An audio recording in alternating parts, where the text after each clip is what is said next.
Selamat sore Bapak, Ibu, dan rekan-rekan sekalian. Salam sejahtera bagi kita semua. Terima kasih karena telah bergabung bersama dengan saya di acara webinar HR Forward pada sore hari ini.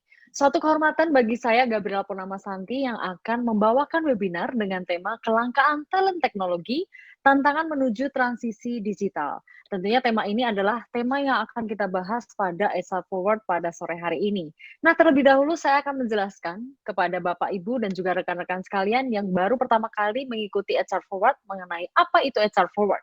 HR Forward merupakan komunitas dan program webinar gratis yang bertujuan untuk berbagi informasi dan berdiskusi mengenai topik terkini, tentunya bersama dengan para praktisi yang sudah berpengalaman.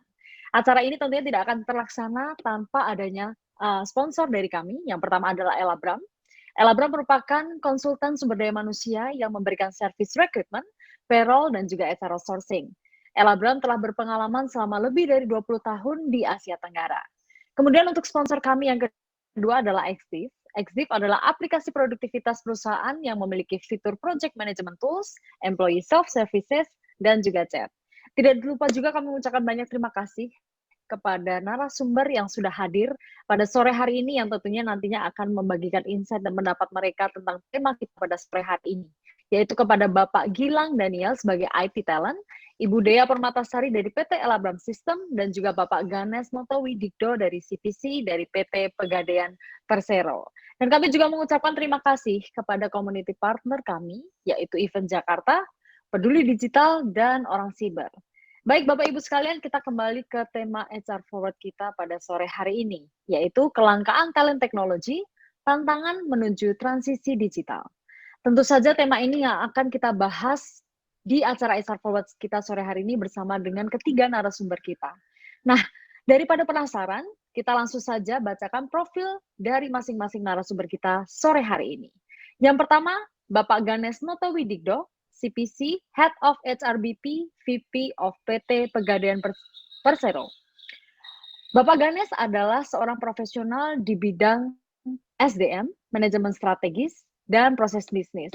Beliau telah berpengalaman di bidang HR selama lebih dari 19 tahun sejak tahun 2003. Yang kedua ada Ibu Dea Permatasari, Recruitment Consultant of PT Elabram System. Ibu Dea memiliki pengalaman sebagai profesional tech recruiter dan telah menangani proses rekrutmen untuk kebutuhan talent IT dari berbagai industri di berbagai level.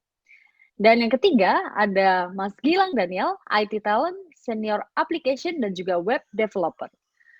Mas Gilang berpengalaman di bidang IT sejak 2011, antara lain sebagai web programmer, front-end and back-end developer, UI and UX designer, hingga senior apps web developer.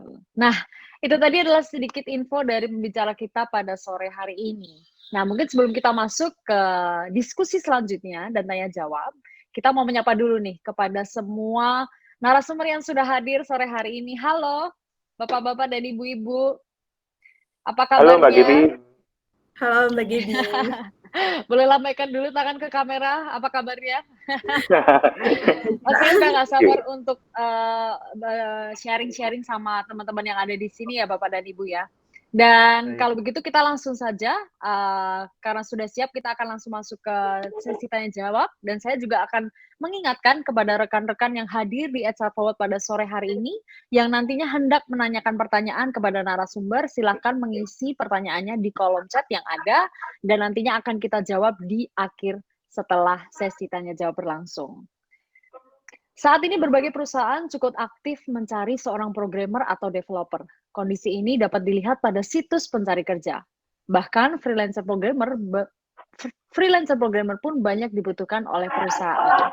Dengan meningkatnya jumlah perusahaan startup di Indonesia, kebutuhan akan programmer pun semakin tinggi. Namun permasalahan yang sering timbul saat ini adalah kebutuhan akan IT talent di Indonesia yang tidak sebanding lurus dengan ketersediaan jumlah tenaga kerja. Dari sisi perusahaan, pastinya memiliki kriteria kandidat seperti kemampuan atau pengalaman tertentu. Nah, untuk membahas lebih lanjut mengenai topik ini, kita akan memulai sesi diskusi tanya jawab kita pada sore hari ini. Yang pertama saya akan tanya dulu kepada Bapak Ganes. Sore Pak Ganes, apa kabar Pak? Selamat sore Mbak Gaby. Kabar baik, Pak, pertanyaan Oke, pertanyaan pertama nih Pak. Bapak bagaimana sih Pak, menurut Bapak Ganes, Hmm, mengenai kelangkaan talent IT yang saat ini terjadi di Indonesia? Silahkan Pak. Oke, terima kasih Mbak Gendy. Sebetulnya kalau kita lihat sebelum balik kepada kelangkaan itu sendiri, sebenarnya um, kita sudah melakukan beberapa review dan termasuk juga melihat dari beberapa bukti data yang sebetulnya kita bisa dapat di internet base gitu ya, di mana sebetulnya penggunaan internet sendiri itu sebenarnya uh, dari tahun ke tahun makin naik, ya, terutama di Indonesia, gitu ya. Dan sebagian besar semua pengguna internet adalah masuknya ke e-commerce, pembelian e-commerce, gitu. Dan mereka lebih aktif di sana, gitu ya. Dan sedangkan juga diikuti dengan perkembangan dari teknologi, banyaknya startup dan kemudian e-commerce juga banyak yang masuk ke sana, termasuk dunia fintech juga yang masuk ke sana, sehingga kita lihat di mungkin 3 sampai 5 tahun ke depan ini akan terus berjalan. Nah, kalau dilihat kenapa sebetulnya talentnya itu sebetulnya dikatakan sebagai jarang gitu ya, atau langka. Konteksnya sebenarnya mungkin dilihat dari konteks kacamata sebelah mana. Kalau dari perusahaan seperti yang sudah korporasi, mereka akan punya standarisasi yang mungkin mereka harus punya gitu ya, untuk seorang tadi ada developer, programmer, kemudian analisnya, kemudian seperti apa.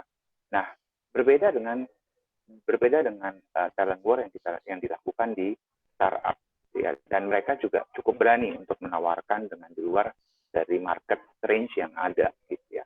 Nah, konteksnya di sebelah mana? Apakah ini tadi terkait dengan orang yang mempunyai spesifikasi teknis yang khusus, atau sebenarnya kelangkaan dari memang kita bagaimana kita merekrut mereka.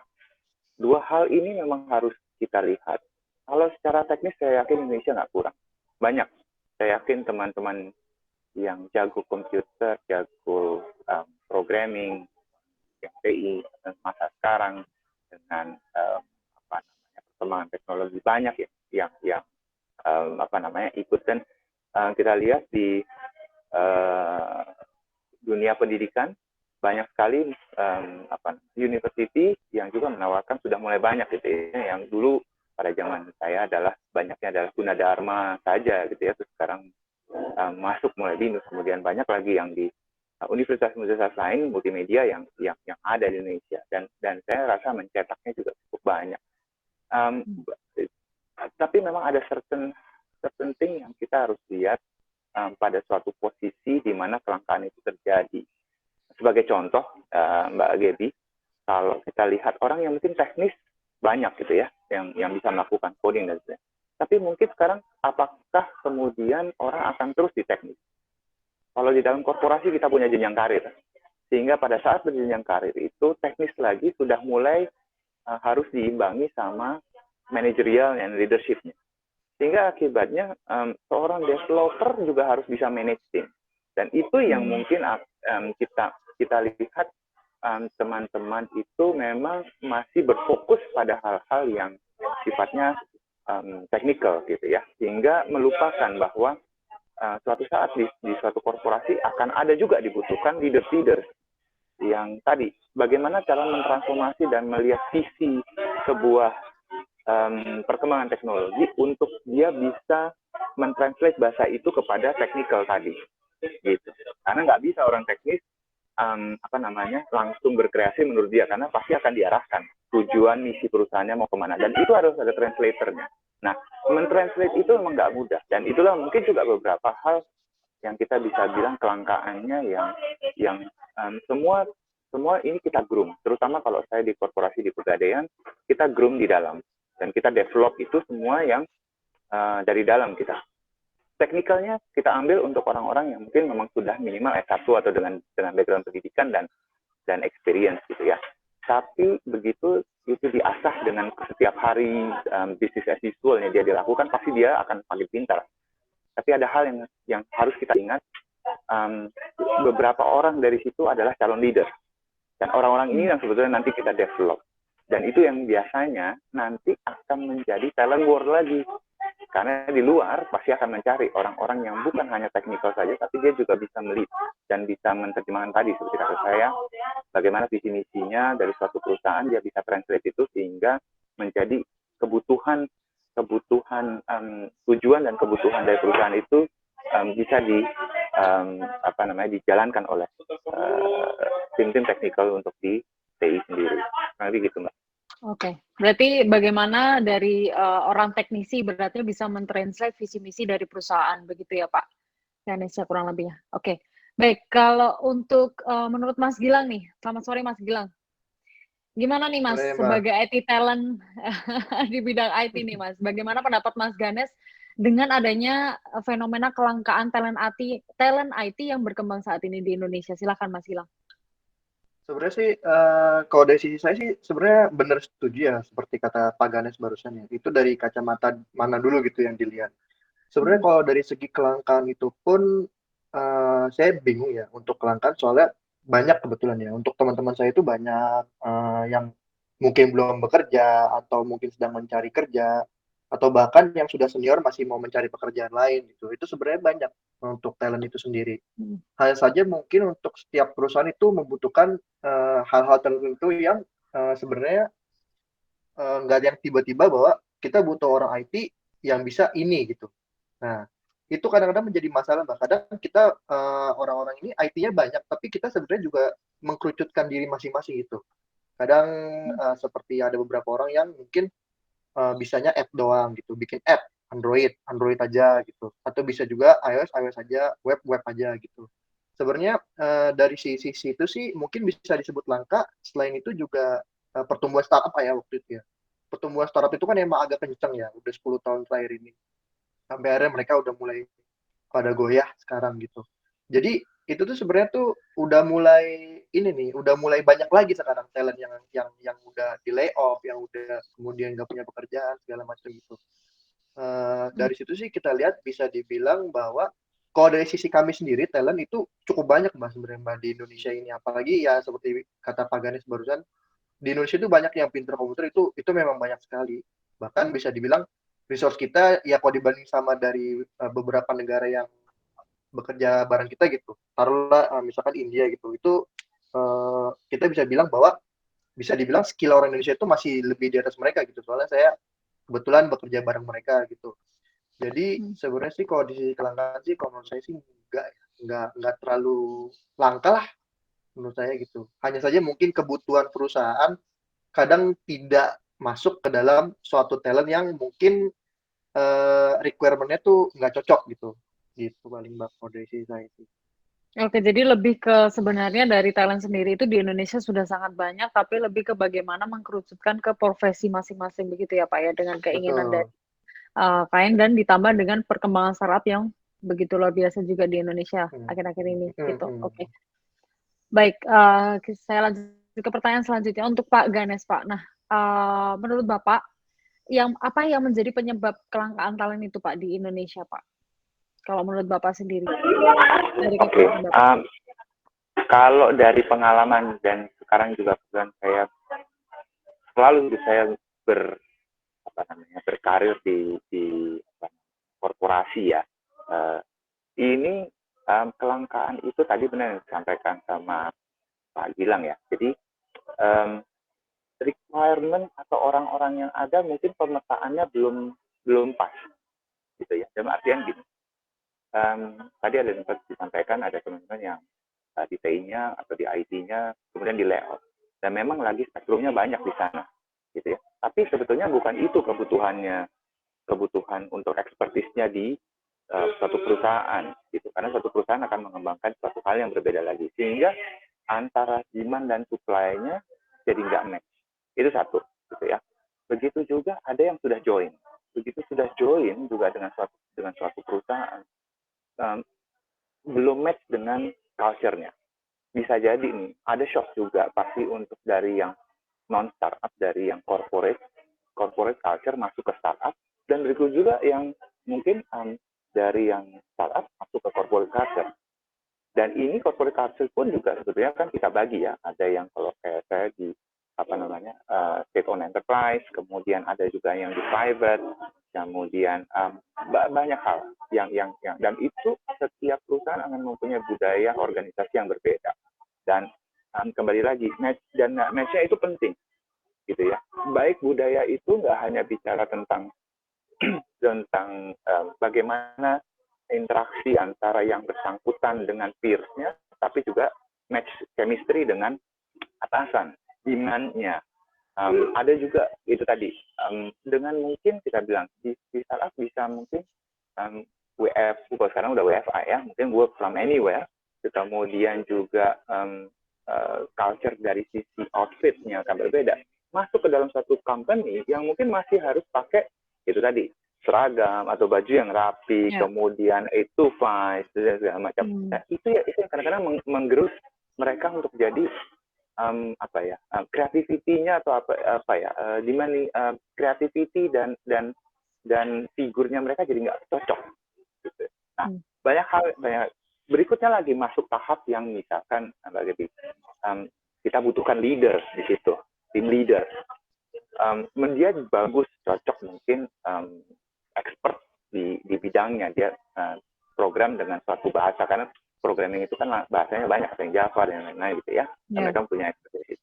Nah, kemudian ternyata perusahaan itu membutuhkan programming dengan bahasa yang lain atau sesuatu yang lain. Jadi akhirnya nggak match juga gitu. Dan seterusnya. Dan kemudian juga masuk di dalam jenjang karir berikutnya. Kemudian menjadi leader. Berarti leader dia bukan hanya bekerja technical lagi. Teknikalnya mungkin hanya dipakai 40%. Sisanya 60% dia harus distribusiin pekerjaan, dan bagaimana dengan di situ dia harus juga melihat checking pekerjaan-pekerjaan dari timnya untuk make sure kalau dalam squad gitu ya, make sure sesuai dengan timeline mereka terjadi. Nah, kadang-kadang karisma atau orang di-build untuk dirinya menjadi leadership-nya belum sampai di sana.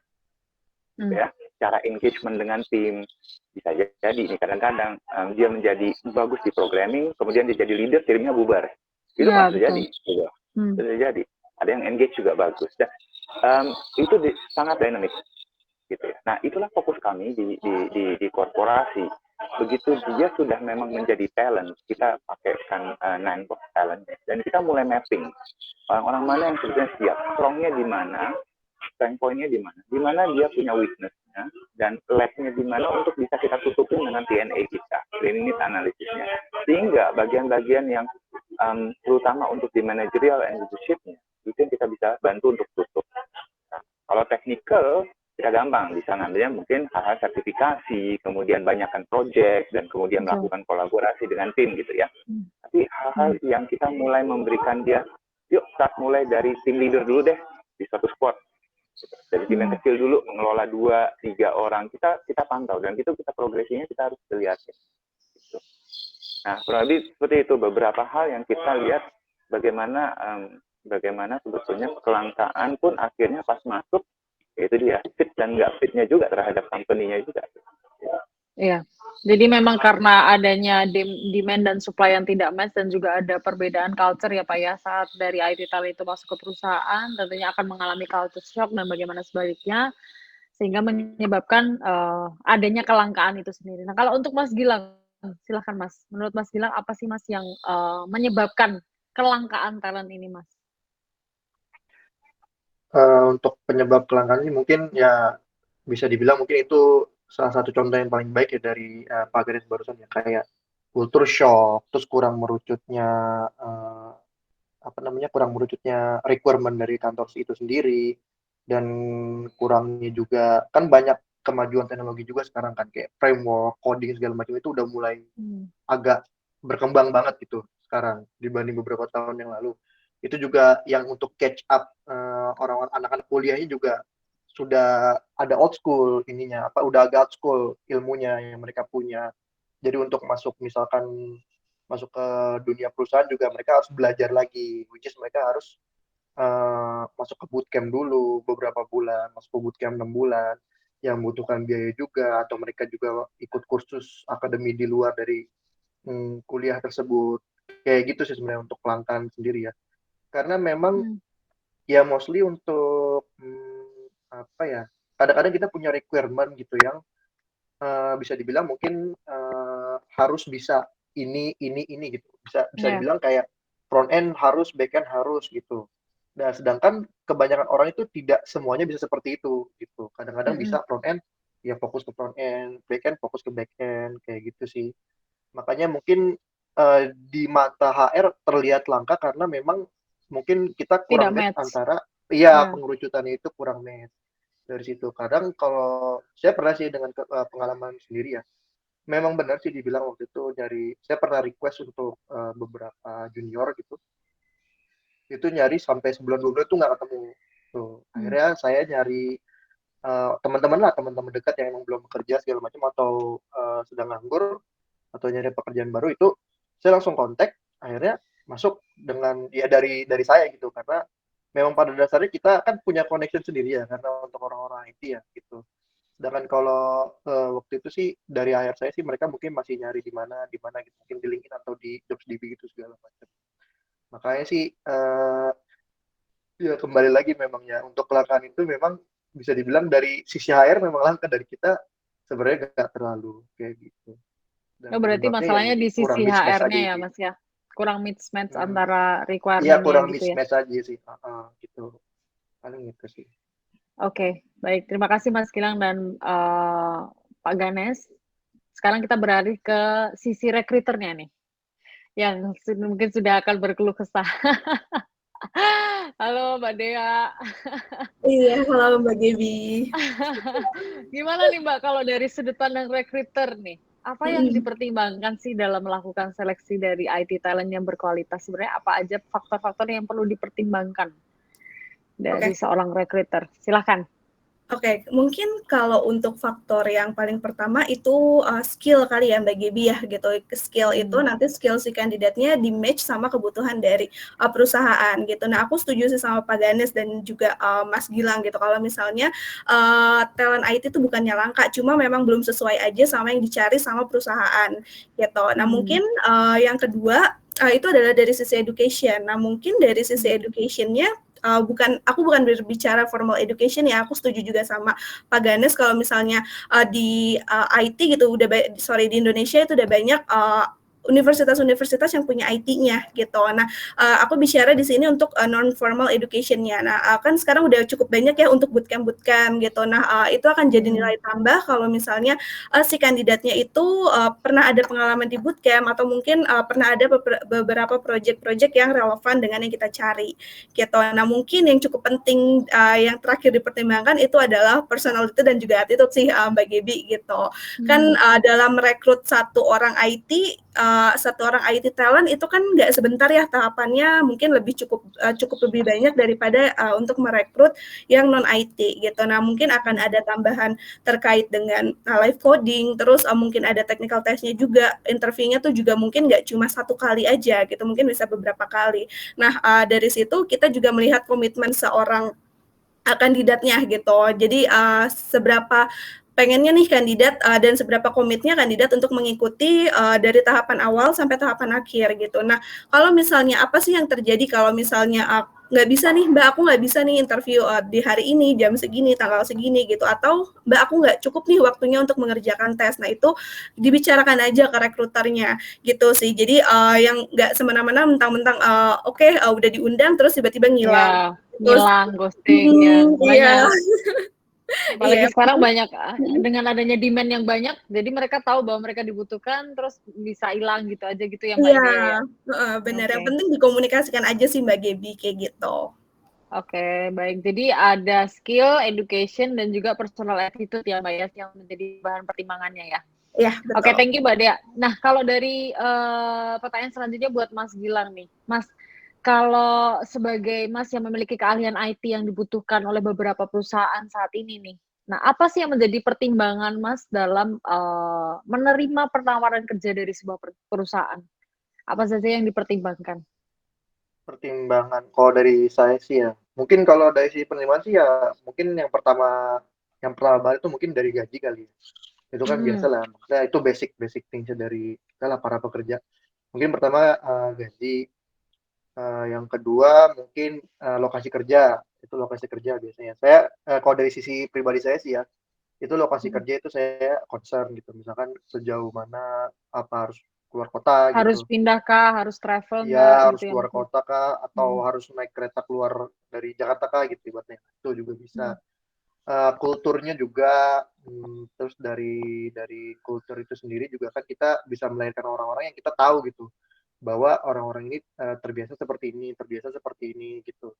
Jadi kadang kalau kulturnya, ya memang kita nggak bisa tahu langsung sih ya kultur dari perusahaan itu Hmm. sendiri sih ya. Kadang-kadang Hmm. kan mereka bilang kita ini kulturnya asik segala macam, cuman taunya nanti pas itu kerjanya Nggak lembur, seasik lembur ya. mulu, nah iya nggak asik seharusnya gitu ibaratnya. Hmm. Atau kadang-kadang ya adalah beberapa beberapa kultur yang memang kita kurang pas gitu, kayak mungkin misalkan kayak terlalu micromanaging dari suatu perusahaan segala macam kayak gitu, atau lead-nya kurang membantu, lebih ke mungkin lead-nya tuh hanya ke bagian manajerial gitu kan. Hmm. Sorry, kan memang ada tahapannya kan, kayak kita awalnya technical dulu gitu sampai akhirnya kita harus nge-lead sebuah tim gitu ibaratnya. Itu Hmm. bagus tuh kalau biasanya lead-nya yang kita punya itu dari awal dulu gitu, dia sempat technical Hmm. dulu itu, Hmm. tapi ada pros and cons-nya, ada plus minusnya gitu. Kadang-kadang terlalu teknikal orangnya jadi membuat junior-junior atau anak buahnya itu agak sulit gitu berkomunikasi dari situ. Tapi kalau terlalu manajerial, ngobrolnya mungkin enak, tapi pada saat kita stuck gitu di suatu bagian coding segala macam, lead-nya nggak bisa bantuin juga gitu ibaratnya. Jadi memang harusnya sih agak agak terimbang lah, itu yang agak sulit tuh di bagian situ tuh. Saya beberapa kali ketemu lead yang emang agak sulit sih untuk di-handle gitu ibaratnya, kayak minta bantuan nggak bisa atau diajak ngobrol nggak bisa gitu, salah satunya begitu. Sekalinya ada pun itu jarang banget saya ketemunya gitu. Hmm. Sampai akhirnya kalau saya pribadi gitu, pada saat saya mimpin tim itu, saya harus make sure bahwa apa yang saya lakukan, apa yang tim saya lakukan harus bisa saya lakukan. Dan apa yang tim keluh kesahkan, dia harus bisa ngomong sama saya. Kayak jadi memang kita tuh selalu gathering kayak sebulan sekali segala macam gitu supaya lebih dekat sih, lebih memang kita sama-sama berteman gitu, walaupun lead ya kita kan hanya beda jabatan aja gitu ibaratnya. Tapi sama-sama Jadi tim, nyari nafkah lah gitu ibaratnya. Gitu. ya. Berarti tim building sendiri itu juga penting ya Mas ya untuk Betul, itu penting banget sih, itu penting sendiri. banget. Mm-mm. Jadi Oke, saya baik. pernah punya tim itu yang perusahaan waktu itu goyah, saya bilang ini kayaknya harus ada yang keluar, saya aja yang keluar, mereka nggak mau, mereka lebih milih diri mereka. Sempat pernah Oh. kayak gitu, karena saking bondingnya gitu sih. Gitu. Jadi bonding sendiri juga kuat ya ternyata ya Iya untuk harus seorang kuat IT betul. gitu. Iya itu. Oke, new insight juga Benar. sih. Ya. Mm-mm. Oke, thank you Mas Gilang. Untuk pertanyaan selanjutnya buat Pak Ganes nih Pak. Nah, jadi selain dari kemampuan IT talent sendiri, faktor apa yang Bapak pertimbangkan dalam merekrut seorang IT talent? Oke, Silakan. gini, talent untuk IT kalau kita mau lihat dalam rekrutmen ya, sisinya kita harus lihat gambarannya. Pada waktu kita rekrut itu kan kita artinya kita berinvestasi sama orang tersebut. Dan kita mau berinvestasi berapa lama dan sampai posisi apa. Nah, keputusan kita untuk melakukan investasi itu harus diimbangi dengan tadi kalau di rekrutmen site adalah bagaimana kita men-screening. Ya. Banyak ada mungkin kalau di beberapa perusahaan mungkin hanya via interview, ada yang modelnya juga ada tes kompetensi.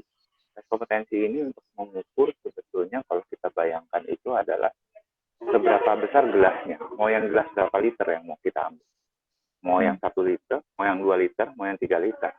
Ya. Nah itu banyak sekali. Bagaimana kita mendefine dengan tes psikologi dan segala macam. Bukan hanya teknikal saja. Karena kita paham teknikal yang sudah didapatkan dan hopefully rata-rata itu semua akan naik ya sesuai dengan kriterianya. Tapi bukan itu saja, saya sampaikan. Orang umurnya itu bertambah dan keinginan kebutuhan hidupnya juga bertambah. Penghasilannya juga mau bertambah pasti. Nah, begitu naik suatu level, gaya hidupnya pasti berbeda. Otomatis berarti orang itu akan memasuki jenjang karir yang pasti yang berbeda juga. Nah, pada suatu saat dia memasuki suatu jenjang karir mulai dari manajerial yang udah mulai middle ke atas, yang diharapkan aspeknya adalah bukan lagi tadi terlihat pada teknikalnya lagi. Udah kita bicaranya manajerial. Kemudian bagaimana bisa memberikan insight dan bagaimana teknikalnya dia bisa mengaplikasikan kepada kebutuhan perusahaan dan kebutuhan konsumen. Misalnya gitu ya. Jadi kalau diajak sama diskusi sama mungkin di level board atau di level pimpinan sampai dengan level BOD -1 gitu kan. Yang didiskusikan lagi udah bukan lagi mungkin bahasanya kenapa kok yang ini bug-nya ada banyak, enggak, tapi pasti akan berbicara dari sisi customer. Customer-nya bilang ini nggak bisa mas, yang ini nggak bisa.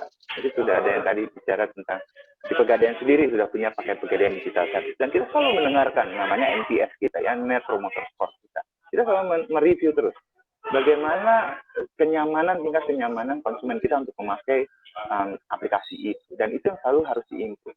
Nah, pada saat di level-level di bawah, mereka akan menerima arahan dari atasnya. Yang ini salah ada bug-nya, yang ini ada problemnya di sini. Kenapa ini loncat-loncat misalkan gitu cekin. Tapi begitu untuk yang di level atas harus mengerti. Oke, kalau ini dilakukan, apa yang harus ada beberapa isu yang tersebar gitu ya. Dia kan harus mulai metain mana yang urgent, mana yang important. Tidak semuanya urgent, tidak semuanya important. Karena kalau mau di itu semua resource-nya akan banyak sekali. Jadi dia harus mulai mapping kan.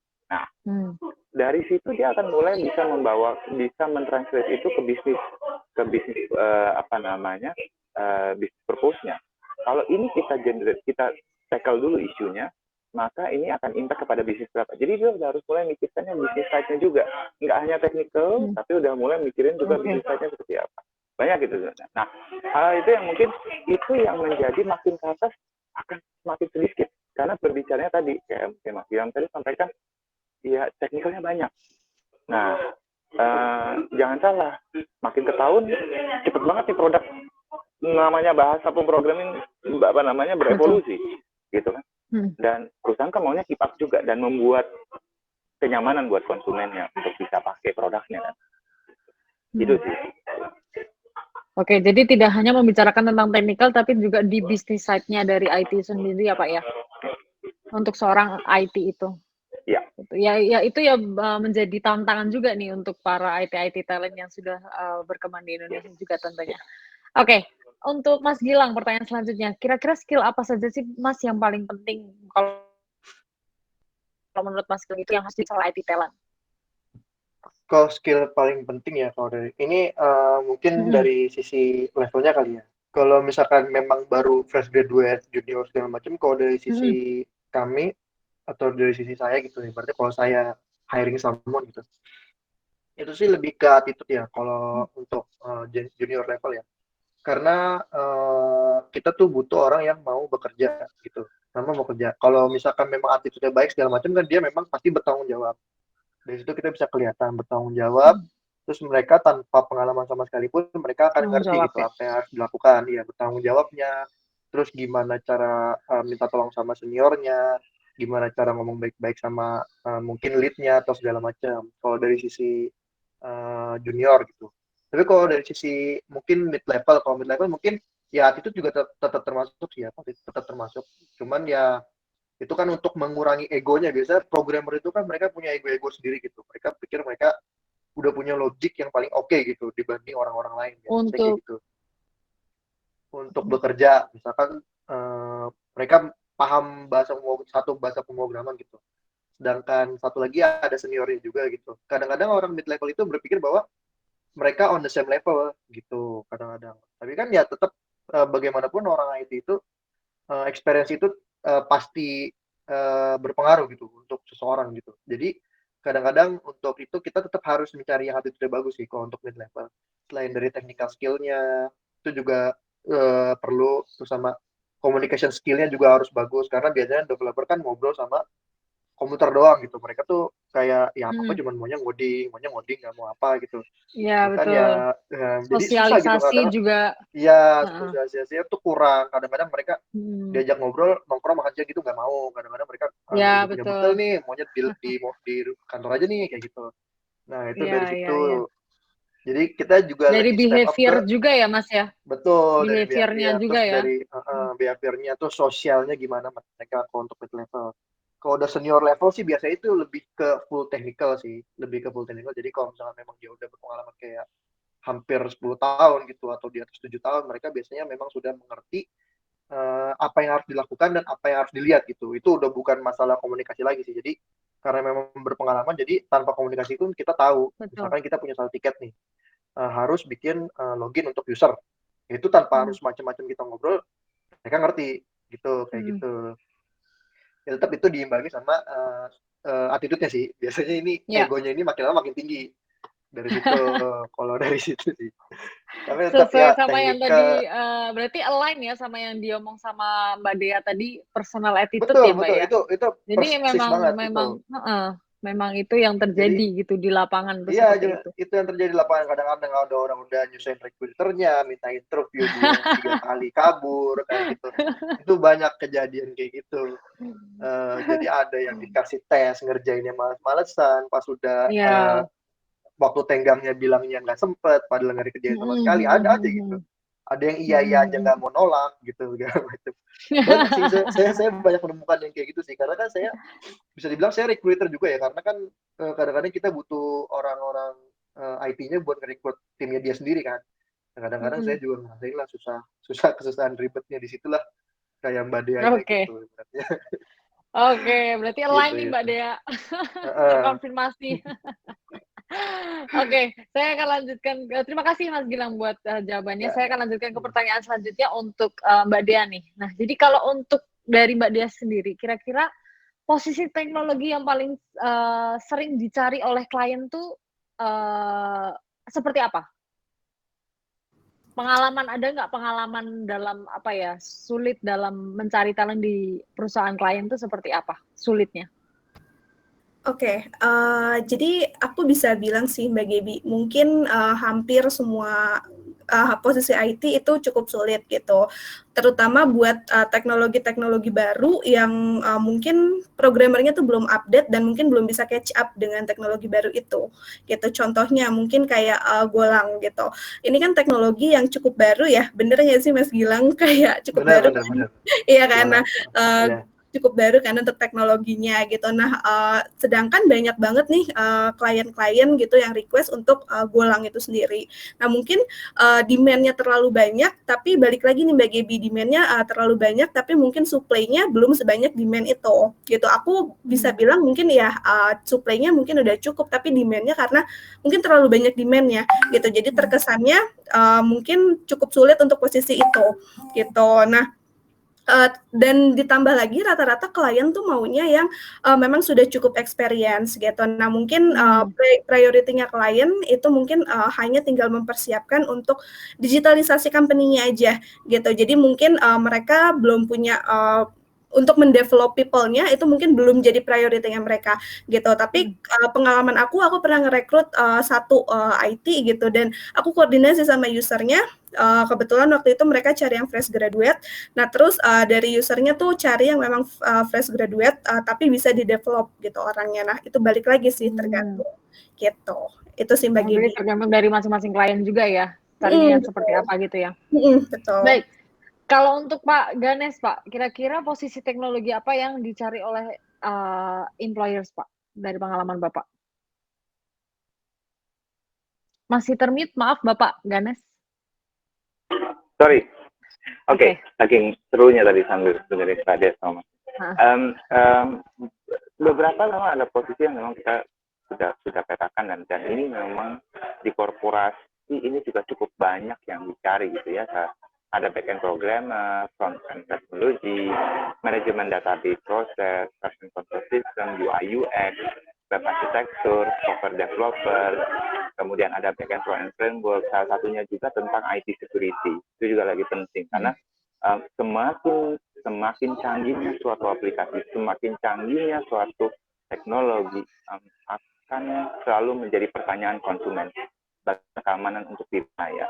Dan kita marak mendengar banyak pencurian filing dari konsumen yang karena sistem security yang dijebol gitu ya.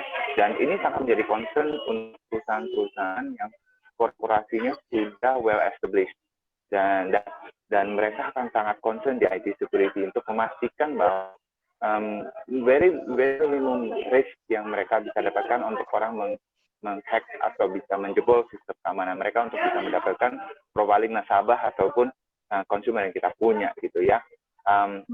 Dari situ, nah ditambahkan dengan kalau kami di dunia HR itu kan adanya KRA kan ya, knowledge, kemudian ada attitude-nya juga gitu. Nah dari attitude-nya sendiri kita harapkan mereka itu tadi bisa kolaboratif, karena gimana pun kita IT di dalam suatu korporasi is a teamwork. Although they are an individual contributor, but they will be in the team. Karena membuat suatu aplikasi nggak bisa dia mengerjakan semuanya, dan itu akan consuming a lot of time, dan buat dia juga akan exhausted. Sehingga dia harus bisa berkolaboratif. Mampu mungkin dengan seiringnya dengan banyaknya bug atau problem dan keinginan konsumen juga banyak. Pasti kan kita mencoba mengakomodir ya. Berarti dia harus punya tumbuh namanya critical thinking-nya. Bagaimana dia itu bisa memberikan solusi mana yang quick win. Solution pasti kan maunya di situ. Baru di belakangnya paralel restoration beberapa hal yang mungkin sifatnya akan cukup fundamental dan banyak hal yang harus dirubah.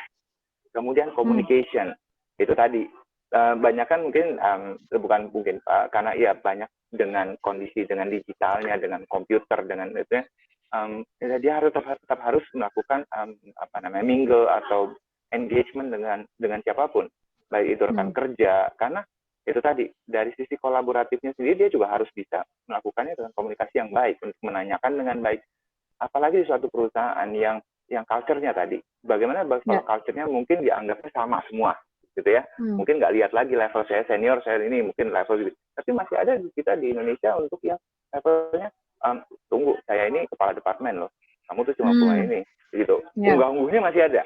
Dan itu terjadi dan memungkinkan untuk hal itu juga dia harus mulai berpikir gimana caranya untuk bisa dapatkan empati dari orang tersebut, kemudian akhirnya bisa masuk dan cara berkomunikasi. Digital awareness itu sangat penting. Kenapa?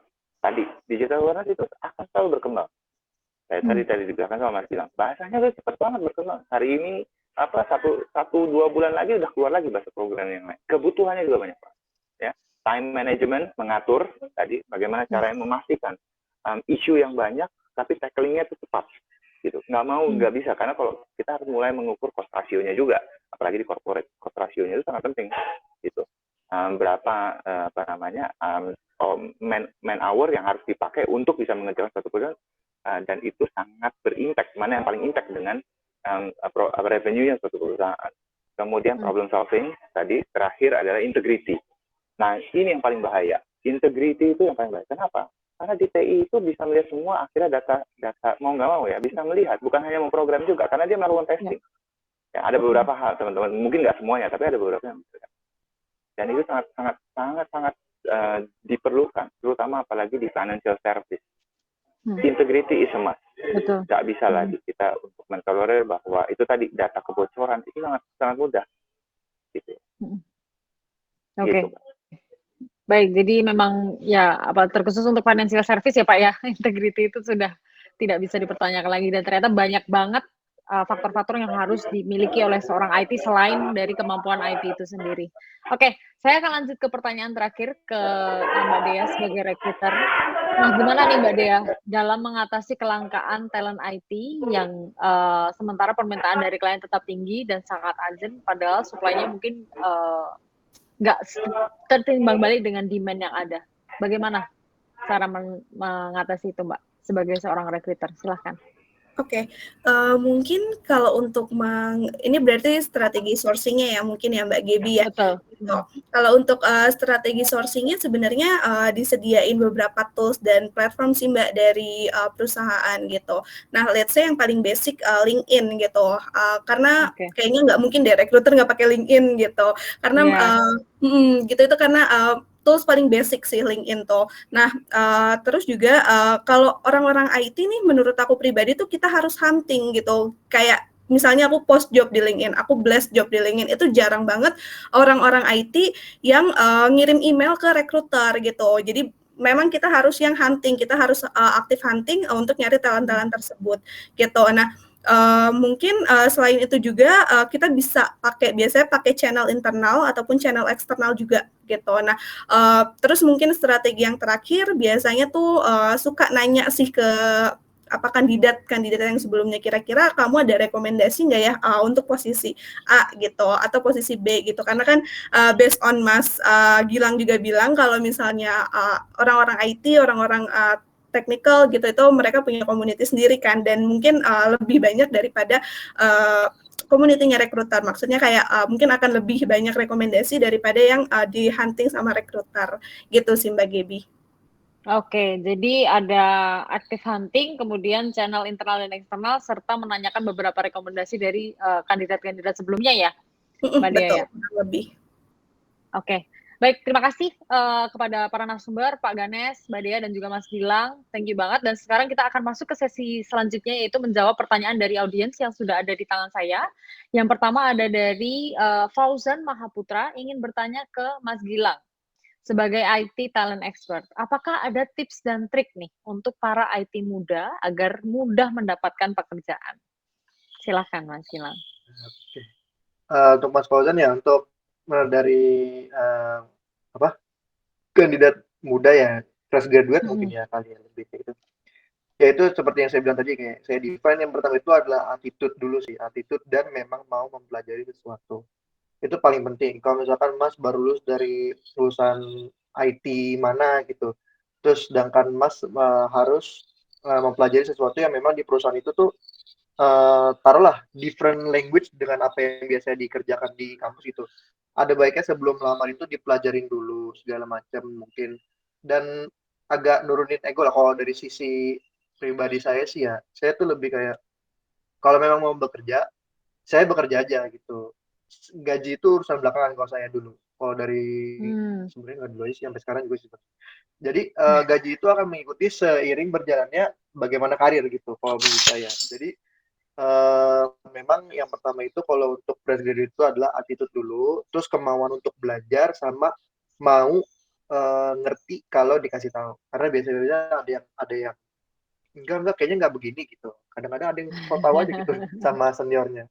Jadi memang yang pertama sih lebih ke attitude kan kalau fresh graduate. Attitude ya, dari tadi paling penting di attitude ya Mas Gilang paling ya? penting di attitude itu. Oke, ya semoga menjawab untuk Fauzan Mahaputra. Thank you Mas Gilang buat answer-nya. Saya lanjut ke pertanyaan selanjutnya, yaitu dari Kirana Dewi untuk Bapak Ganes. Sebagai employer, strategi apa yang harus dilakukan perusahaan untuk mempertahankan talent teknologi pada masa kini? Silahkan.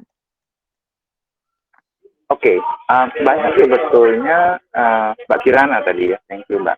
That's a very good question, karena sekarang ini memang kita tidak bisa pungkiri namanya talent war di teknologi. Orang-orang IT itu terutama dengan company startup itu sangat-sangat masif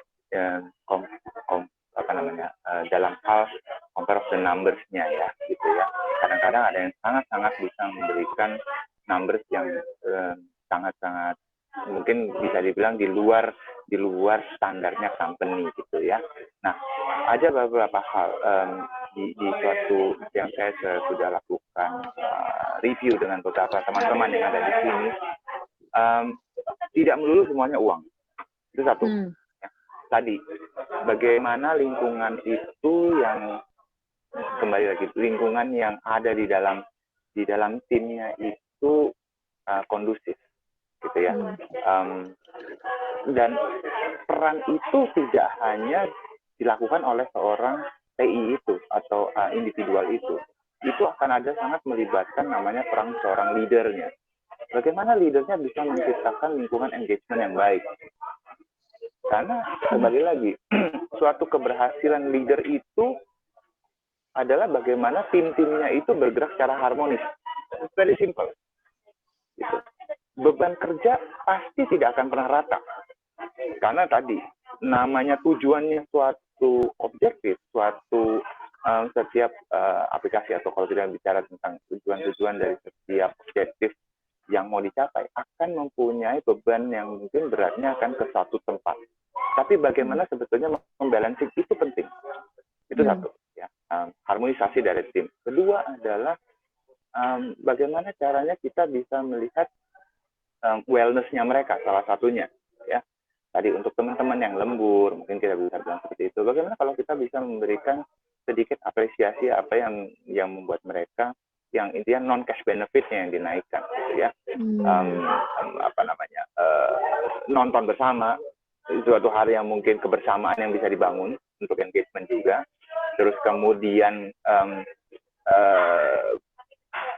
memberikan alternatif, misalkan kalau saya pernah di beberapa perusahaan untuk orang-orang yang tidak pernah pakai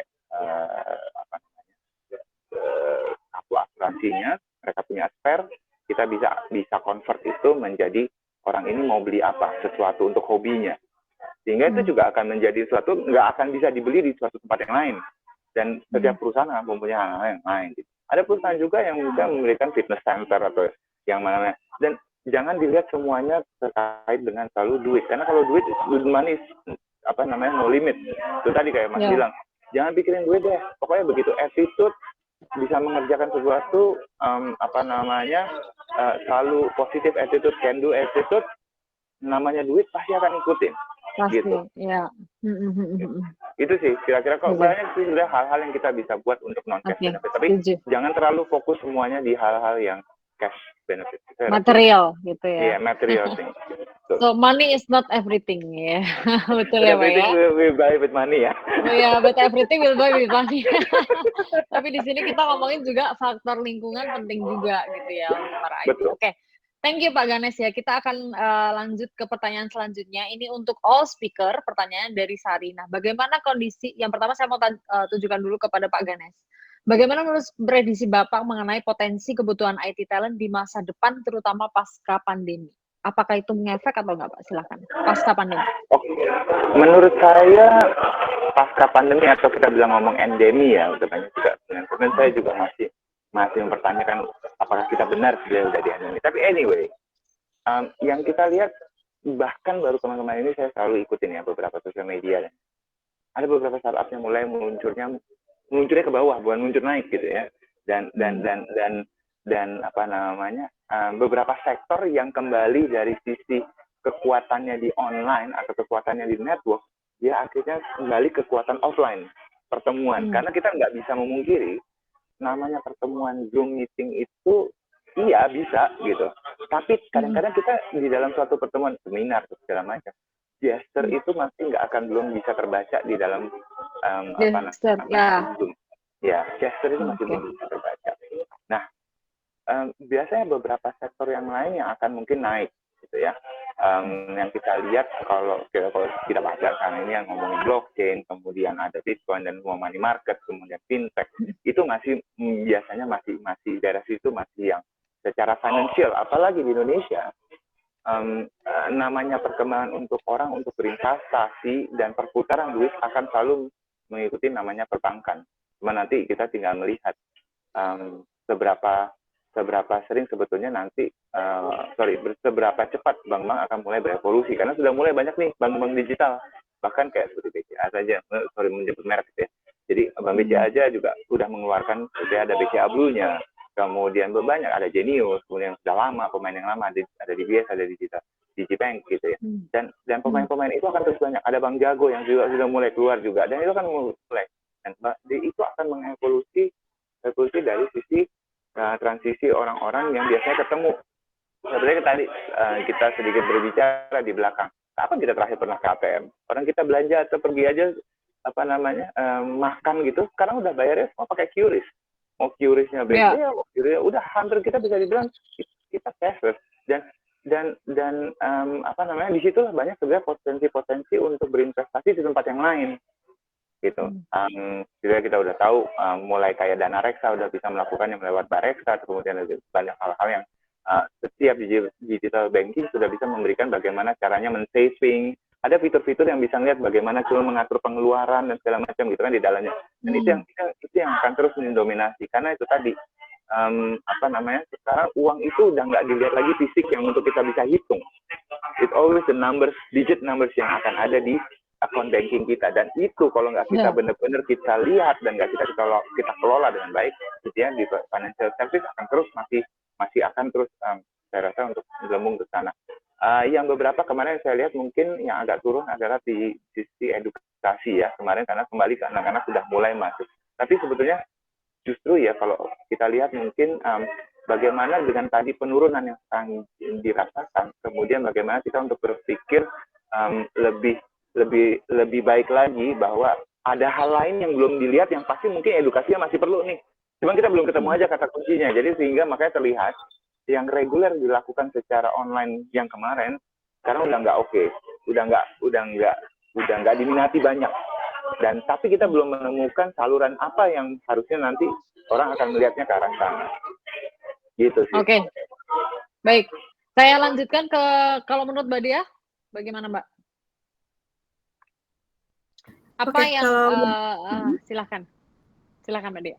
Oke, kalau menurut aku setuju sih sama Pak Ganes. Maksudnya sekarang kan memang udah ke digitalisasi ya gitu. Jadi menurut aku sendiri juga IT itu termasuk salah satu pekerjaan yang cukup menjanjikan di masa depan gitu. Karena memang sudah ada kita sudah masuk ke era transformasi digital ini gitu. Nah, semenjak pandemi ini kan memang udah banyak semua yang beralih ke digital ya, yang ke online gitu. Nah, jadi sudah banyak aplikasi-aplikasi juga yang sudah align dengan mobile phone gitu. Nah, jadi sehingga tenaga IT itu akan selalu dibutuhkan gitu. Nah, contohnya kayak bank-bank digital yang tadi Pak Ganes mention gitu. Nah, aku pun sekarang kalau kemana-mana aja itu juga cuma bawa handphone Mbak Gaby gitu, jarang banget bawa cash gitu. Cashless, jadi ya.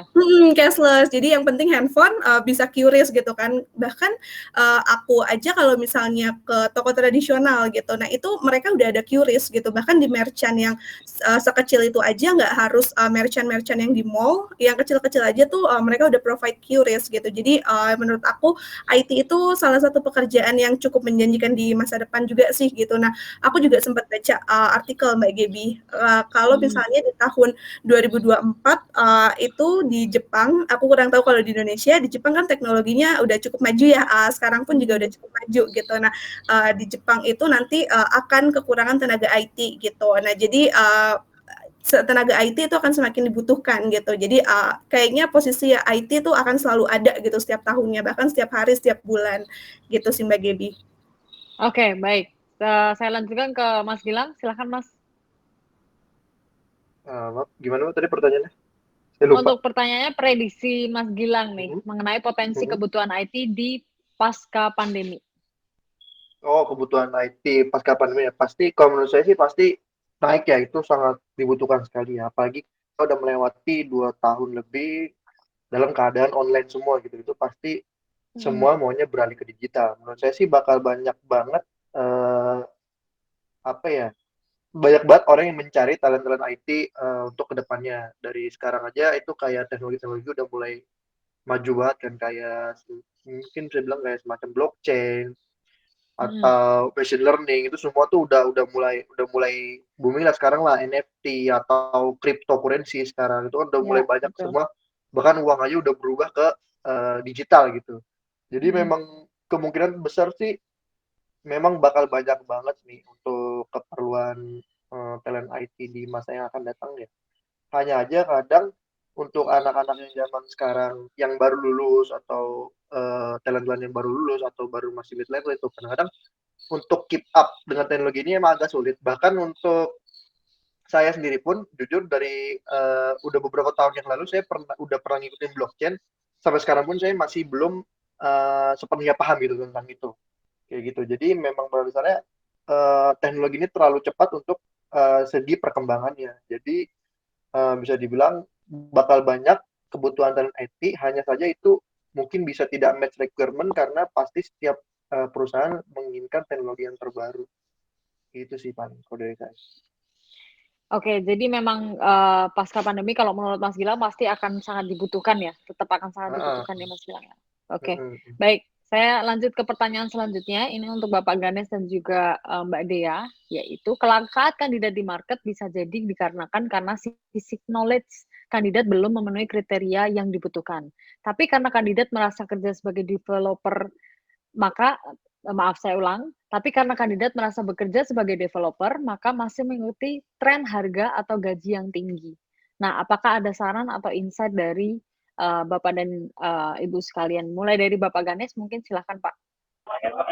Oke, saya balik lagi ke quote-nya Mas Gilang. Kerjalah sepenuh hati tanpa memikirkan duitnya dulu gitu ya. Kembali lagi, teman-teman, mungkin saya agak sedikit memberikan ilustrasi sebentar adalah di mana suatu korporasi yang stabil, dalam arti korporasi yang sudah establishnya lama, mereka itu di HR pasti akan mempunyai namanya standarisasi gaji berdasarkan grade-nya, berdasarkan kita mengenal itu, kita pay-nya itu by person, position, sama performance. Gitu.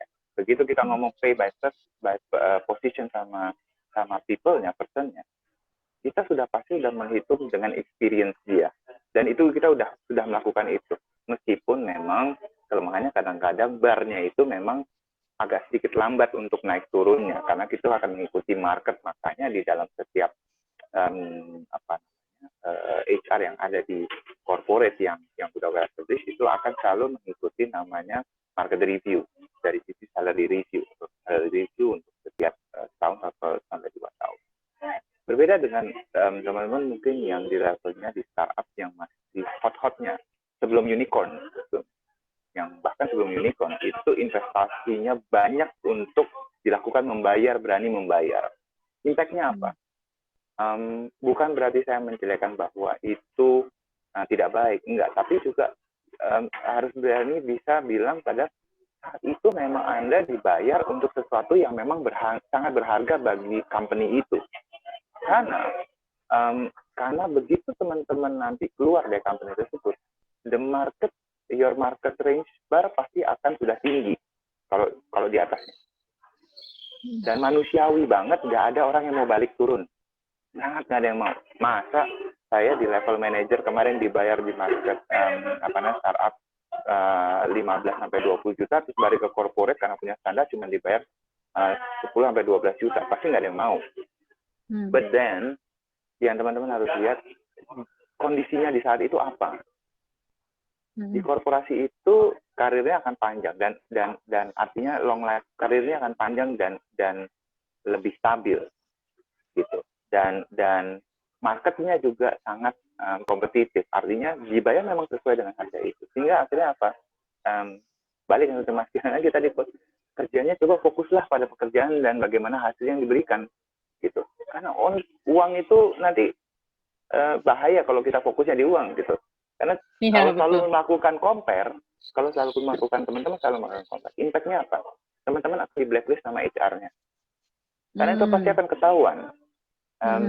Dibayar mana yang lebih tinggi, ternyata diambil sini nanti karena loncatnya itu pattern-nya kelihatan dan itu dia bukan di blacklist, dalam artian ya nanti pas kelihatan di CV-nya banyak pindah pertanyaannya, teman-teman akan kejebak sendiri kenapa dibayar itu segala macam, dan itu yang mungkin membuat saya jangan being reasonable aja kebutuhannya, karena lihat rumput tetangga memang pasti lebih hijau, rumput tetangga tapi begitu masuk, hijaunya rumah tetangga itu belum tentu sehijau yang dilihat dari awal. Ini yang giram di belakang sama karena standarnya karena standarnya juga tadi masalah uang itu sendiri gitu ya Pak ya. Jadi kayak lebih ke lompat-lompat ke sana kemari untuk comparison gitu. Oke. Baik, terima kasih Pak Ganesh. Kalau untuk Mbak Dea silahkan Mbak. Gimana nih sarannya? Oke, mungkin aku ngambil quotes-nya Mas Gilang juga kali ya, karena itu memang kayaknya quotes yang paling berharga banget gitu, bekerjalah dengan sepenuh hati tanpa memikirkan materi dulu gitu, karena itu memang benar ya, terutama untuk orang-orang yang mungkin pengalamannya bisa dibilang masih cukup baru gitu. Nah, coba deh dikebelakangkan dulu untuk dari segi materinya. Mungkin bisa dibilang oke, kita cari pengalaman dulu aja gitu. Nah, seperti yang Pak Ganesh juga udah mention sebelumnya, mungkin kalau startup itu lebih berani bayar lebih gitu mungkin ya. Aku nggak tahu juga mungkin menurut aku juga kayak gitu sih gitu. Nah, tapi jangan khawatir kalau misalnya kita mau offer seseorang nih, itu juga udah berdasarkan market review gitu. Jadi kita udah survei dulu di pasaran kira-kira untuk posisi ini itu harganya berapa gitu. Nah ini dan untuk job description seperti ini, untuk beban kerja seperti ini, nah itu bisa dibayar berapa gitu sih Mbak Gebi. Nah Pak Ganesh juga mention kalau misalnya to jumpy ya, maksudnya kayak terlalu cukup berpindah dari satu perusahaan ke perusahaan lain dan itu akan di blacklist HR gitu. Nah itu kalau dari aku pribadi juga aku cukup mempertimbangkan terkait dengan hal itu Mbak Gebi gitu karena kan bisa melihat nih jadi pikiran juga sih Mbak Gebi kalau misalnya nanti kita hire kandidat ini apakah dia cuma beberapa bulan aja gitu kan bisa Ya, jadi memperlakukan hal yang sama kan kayak gitu. betul. Nah itu akan jadi pertimbangan juga sih kalau misalnya terlalu pindah-pindah dari satu perusahaan ke perusahaan lain gitu apalagi cuma untuk melihat kira-kira kalau di perusahaan ini atau di industri ini gue dibayar berapa ya kayak gitu sih Oke, gitu. berarti sarannya jangan lagi bukan jangan melihat harga tapi lebih ke bekerjalah sepenuh hati terlebih dahulu ya, gitu Iya, ya. Karena nantinya harga itu juga akan mengikuti sendiri sebenarnya begitu ya. benar-benar akan Oke, upgrade juga sih kalau untuk soal harga nantinya. iya betul. Jadi semoga menjawab ya untuk Putra Purnomo nih kayaknya keluhan hati banyak IT yang lagi IT muda nih kayaknya ya kan. Semoga bisa menjawab ya. Thank you. Ini ada banyak pertanyaan. Saya akan lanjut saja langsung kepada Mas Gilang. Nah, selamat sore Mas Gilang. Kenapa sih kira-kira IT itu lebih menyukai pekerjaan freelance? Nah, dibanding kontrak kerja di perusahaan. Kira-kira kenapa, Mas? Oke, selamat sore. Kalau dari sisi freelance sih mungkin itu tergantung pribadi masing-masing sih ya. Ada juga orang yang suka bekerja di kontrak atau maksudnya sebagai karyawan perusahaan, tapi ngambil freelance juga. Atau ada juga orang yang maunya freelance saja, nggak mau ke kantor gitu ya ibaratnya. Jadi Hmm. memang saya ada beberapa teman yang prefer kerja di kantor gitu. Saya juga sebenarnya sih untuk orang yang prefer kerja di kantor ya. Karena selain kita punya social network juga, itu lebih banyak ketemu orang gitu dibanding Hmm. dari sisi freelance. Kalau full freelance kan biasanya saya sendirian gitu, kerjanya sendirian. Mungkin kita bisa remote sama orang-orang luar negeri segala macam, tapi kan ya kita nggak bisa lihat fisiknya, nggak ngobrol, nggak pernah makan bareng gitu. Dari situ sih sebenarnya ada pro dan kontranya gitu. Kalau misalkan dari sisi bekerja di perusahaan itu sebenarnya bagusnya ya kita secure lah ibaratnya kayak per bulan itu secure. Kita pekerjaan itu teratur, kita punya load yang memang pas gitu. Udah jelas diperhitungkan oleh project manajernya, lead-nya segala macam. Jangan kalau freelance itu kadang kita misalkan taruhlah waktu itu saya pernah freelance bareng sama orang Amerika. Itu kita jamnya kebalik, dia jam 3 pagi nanya, kita jam 3 pagi harus bangun. Jadi Iya. memang serba salah sih. Kalau freelance kadang-kadang kita juga nggak pandang bulu juga gitu. Kadang-kadang sampai hari Sabtu Minggu kita ditanyain. Kadang Hmm. after office kayak misalkan jam 8 ya sudah itu masih ditanyain malamnya. Jadi memang kalau misalkan dari sisi saya pribadi waktu saya bilang mungkin masih masih talent-talent baru lah kayak fresh graduate segala macam masih mid level ke bawah gitu. Ibarat itu freelance itu sangat enak sih. Memang sangat enak karena ya kita bangun tidur kerja gitu. Ibaratnya kayak kita WFA Hmm. sekarang lah ibaratnya kalau anak IT. Kalau dulu kan freelance itu kayak bangun tinggal kerja kayak nggak harus absen, nggak harus apa Ya, segala macam kayak gitu. Mungkin lebih ada orang fleksibel yang sukanya waktunya seperti ya. itu. Betul, tuh Hmm. kefleksibelan itu emang nggak mungkin dikalahin sih ya sama orang kantoran ya. Tapi ya satu sisi Iya. pergi ke kantor juga kita punya sociality yang lebih baik, terus kayak ya bisa merasakan lebih banyak teman lah kayak terus pengalaman juga kan kita bisa sharing session segala macam itu memang Hmm. lebih baik gitu. Kalau dari saran saya sih kalau memang suka bergelut di freelance, maksudnya memang stand alone worker gitu nggak suka dalam kelompok silakan freelance. Kalau misalnya memang kuat segala macam itu bisa dibilang juga duitnya lebih kencang kadang-kadang gitu. Hanya aja kadang tidak Hmm. pasti gitu nggak selalu ada kan ibaratnya. Nah, kalau Oke, misalkan oke. yang sukanya masih masuk ke sosial, segala macam, masih ngobrol, masih mau punya teman, masih mau sharing session, kayak mau punya teman lah, kayak kita mau punya bareng-bareng maju gitu sama senior ya, bisa di kantor gitu. Ya nggak mungkin juga kalau emang punya waktu lebih banyak lagi, bisa dua-duanya dikerjakan. Gitu Yes, sih. exactly. Oke, thank you Mas Gilang. Saya lanjut ke pertanyaan selanjutnya, yaitu untuk Pak Ganes dan juga Mbak Dea lagi nih. Pertanyaannya dari Alkarin. Untuk yang tadi dari Muhammad Raditya ya. Terima kasih Muhammad Raditya, semoga menjawab. Saya lanjut ke pertanyaan selanjutnya yaitu dari Al-Karim. Untuk, Mbak Dea terlebih dahulu deh. Menurut Mbak Dea, apakah ada perbedaan kualitas talent IT dari luar negeri dan di Indonesia? Misalkan dari India atau US dibandingkan dengan Indonesia? Silahkan. Oke, kalau menurut aku pribadi dari segi kualitas, sebenarnya IT di Indonesia juga cukup bagus sih. Tadi siapa yang nanya? Aku lupa. Al-Karim. Ya, Mas Al-Karim, Nah. orang-orang IT di Indonesia juga cukup bagus. Cuma mungkin kalau di US atau di India gitu, aku belum pernah cari yang dari US atau yang dari India. Tapi mungkin kalau yang dari US deh aku ambil contoh, mungkin di sana teknologinya akan lebih update aja gitu. Nah, tapi cuma mungkin di Indonesia belum terlalu update di US gitu. Tapi aku bisa bilang quality-nya tuh bisa aja sama gitu. Di Indonesia juga orang-orang IT-nya itu juga cukup bagus gitu. Buktinya banyak ada juga beberapa perusahaan yang lebih prefer kerja sama orang Indonesia gitu daripada orang yang dari luar gitu. Karena dari segi komunikasi mungkin juga lebih enak gitu. Tapi mungkin yang bisa aku bilang kalau dari luar gitu mungkin untuk teknologinya dia lebih update dulu gitu. Duluan lebih update daripada di Indonesia, sehingga mungkin kita di Indonesia terkesan lebih terbelakang gitu. Padahal sebenarnya kalau di lapangan itu juga banyak loh orang IT Indonesia yang cukup bagus gitu sih. Oke, jadi lebih terupdate ya? Masalahnya terupdate aja. Oke, kalau untuk dari Pak Ganes silahkan Pak. Oke, kualitas ya. Apa ya? Mungkin bedanya memang beda bahasa. IT-nya Inggris, IT Indonesia, atau itu IT India, apalagi kalau bahasa India kan beda. Tapi Mas Al-Karim ya, Mas Al-Karim baru mungkin kalau lihat IG kemarin ada yang lagi fenomenal ya. Ada orang Indonesia yang pendidikannya kalau nggak salah SMK kejuruan, ternyata dia kerja di rumah, dipikirnya pengangguran, pesugihan, ternyata dia itu server ininya salah satu perusahaan di Singapura. Gitu. Jadi menurut saya kualitas yang bisa mendefine kualitas adalah diri Anda sendiri. Anda tidak bisa bilang bahwa kualitas kalau dari sana Amerika sama India pasti lebih bagus. Belum tentu.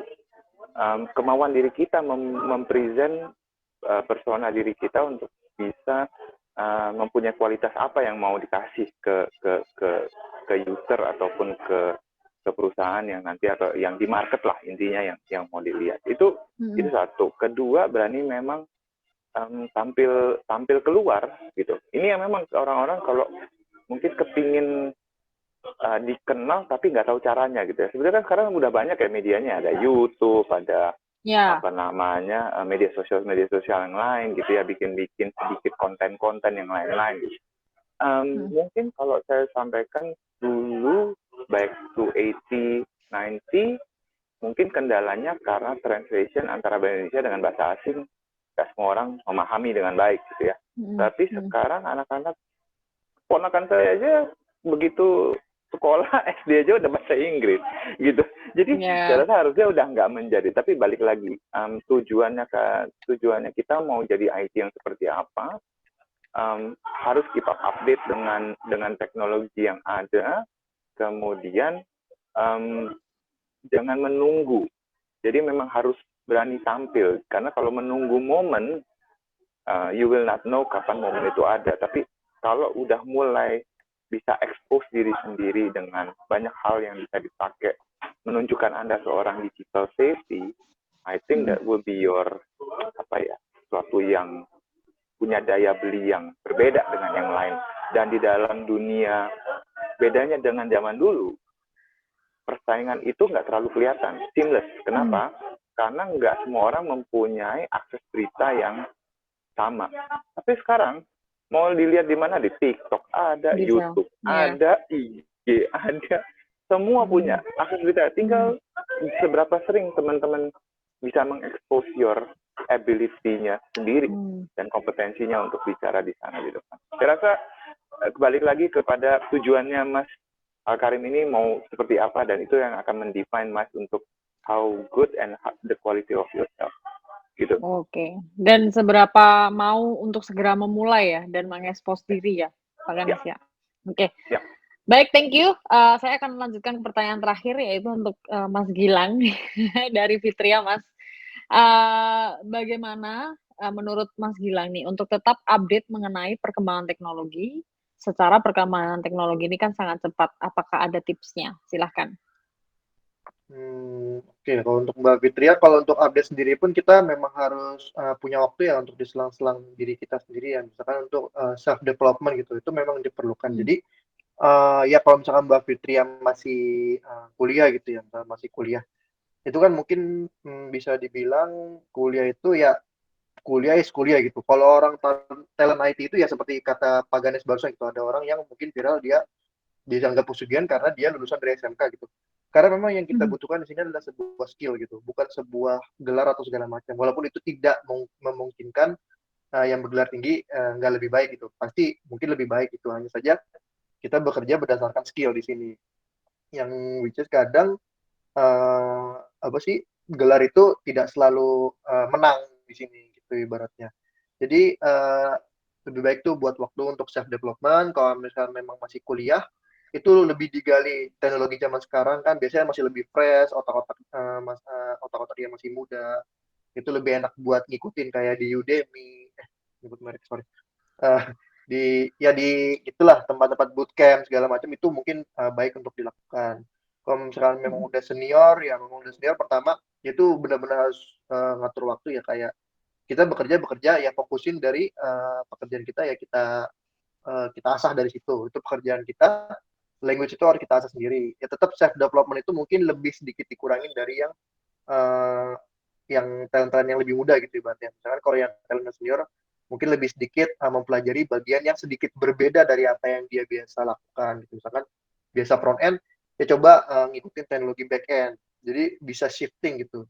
Kalau saya sih Mhm. sejauh ini selalu mempelajari sampai UI UX pun itu saya mempelajari gitu. Jadi one day pada saat kita bingung harus pindah kerja gitu, misalnya kita memerlukan untuk pindah kerja, sedangkan yang ada hanyalah lowongan untuk UI UX atau untuk backend atau untuk database administrator atau apa, itu kita semua bisa melakukan gitu. Nggak harus expert sekali, paling nggak kita bisa atau mengerti hal lain dari apa yang telah kita pahami, yang kerjaan kita sehari-hari itu. Paling gitu sih untuk Mbak Fitria. Oke, baik. Baik, terima kasih banyak Mas Gilang untuk penutup jawabannya hari ini. Terima kasih juga Pak Ganes, Mbak Dea untuk jawabannya, dan terima kasih banyak untuk rekan-rekan yang sudah bertanya. Dan tadi merupakan pertanyaan terakhir dari sesi tanya jawab kita pada sore hari ini.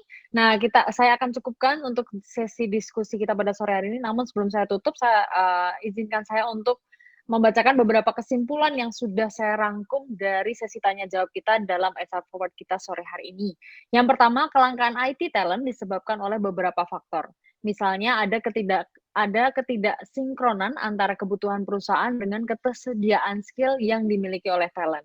Kemudian yang kedua, dari sisi talent, pengerucutan atau spesialisasi keahlian juga menjadi salah satu hal yang diperhatikan oleh IT talent saat memilih pekerjaan. Kemudian culture perusahaan dan bonding antar tim juga menjadi salah satu pertimbangan para talent ketika menerima tawaran pekerjaan. Kemudian yang ketiga, dari sisi recruiter, hal yang menjadi tantangan dalam proses rekrutmen adalah bagaimana menyatukan atau menjembatani antara permintaan klien dengan ketersediaan talent beserta skill dan kompetisinya masing-masing.